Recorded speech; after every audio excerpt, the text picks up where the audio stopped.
konsep ilmu dasar ekonomi. Halo semuanya, nama saya Gisafet Kojongnya, nomor absen saya 18. Saya dari FCPS 3. Izinkan saya untuk mempresentasikan mengenai konsep dasar ilmu ekonomi. Penasaran kan? Ada apa saja yang terlibat di dalamnya? Yuk, check it out! Nah, teman-teman, sebelum itu, kita perlu tahu nih, apa itu ilmu ekonomi. Ilmu ekonomi ini adalah ilmu yang mempelajari mengenai tingkah laku manusia untuk mendapatkan dan mengelola sumber daya yang terbatas.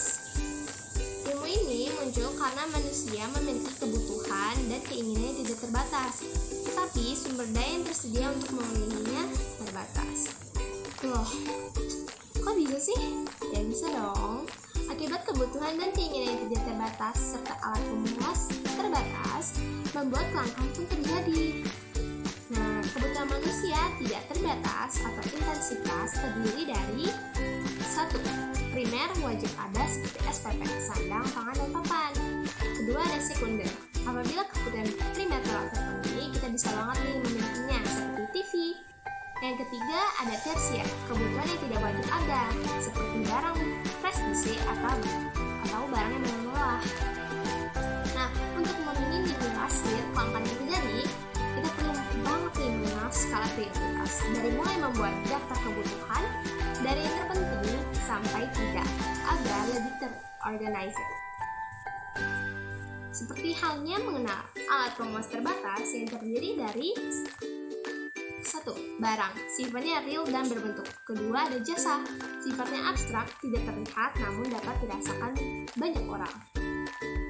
Sekarang kita masuk ke tindakan dan prinsip ekonomi. Tindakan ekonomi didefinisikan sebagai kegiatan yang dilakukan untuk mendapatkan keuntungan sebesar-besarnya. Nah, aku kasih contohnya. Seperti ibu rumah tangga membeli beras di pasar karena harganya lebih murah jika dibandingkan dengan membeli di pasar swalayan. Nah, itu adalah salah satu contoh tindakan ekonomi berdasarkan prinsip ekonomi. Sedangkan prinsip ekonomi menunjukkan dua hal. Yang pertama, suatu cara bertindak yang berusaha mencapai hasil sebesar mungkin dibandingkan biaya yang dikeluarkan. Dan yang kedua, ada suatu cara bertindak yang berusaha mencapai hasil tertentu dengan mengeluarkan biaya seminimal mungkin. Sekarang kita masuk ke motif ekonomi. Motif ekonomi adalah alasan seseorang yang mendorong untuk melakukan tindakan ekonomi. Nah, misalnya kita ingin membeli satu barang yang udah kita idamin banget dari dulu. Nah, pasti kita akan bekerja keras dan mengumpulkan uang tersebut, bukan? Nah, bekerja itu masuk ke dalam tindakan ekonomi, sementara membeli termasuk dalam motif ekonominya. Gimana, udah paham kan? Nah, motif ekonomi sendiri terbagi menjadi dua. Ada intrinsik, yaitu atas dasar keinginan diri sendiri. Sedangkan ekstrinsik atau yang kedua, itu terjadi atas dorongan lingkungan di luar keinginan diri sendiri. Lalu kita pindah ke subjek ekonomi. Nah, subjek ekonomi ini terdiri dari individu dan kelompok. Nah, biasanya individu ini sangat membutuhkan makanan dan pakaian, sedangkan kelompok kita sangat membutuhkan jalan raya atau tempat ibadah.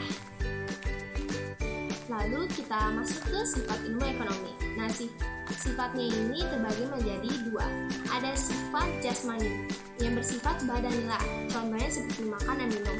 Yang kedua ada sifat rohani yang sifatnya jiwa yang memiliki atau yang membutuhkan rekreasi atau hiburan. Sekarang kita masuk ke waktu pemenuhan. Nah, biasanya contohnya dalam jangka waktu sekarang, ketika kita sakit, kita pasti sangat butuh obat. Nah, jadi dalam waktu jangka yang sekarang itu, kita pasti akan membelinya. Sedangkan untuk jangka waktu yang akan datang, kita bisa menabung untuk masa depan yang lebih baik lagi. Nah, untuk sumber ekonomi terbagi menjadi dua. Ada sumber sosial yang sumbernya itu dari luar lingkungan. Ada juga psikologis yang sumbernya dari sisi psikologis ini sendiri.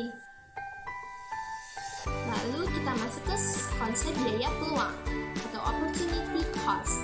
Nah, biaya peluang ini ialah biaya yang dikeluarkan ketika seseorang memilih sesuatu kegiatan. Biaya peluang muncul dari kegiatan yang tidak kita lakukan loh.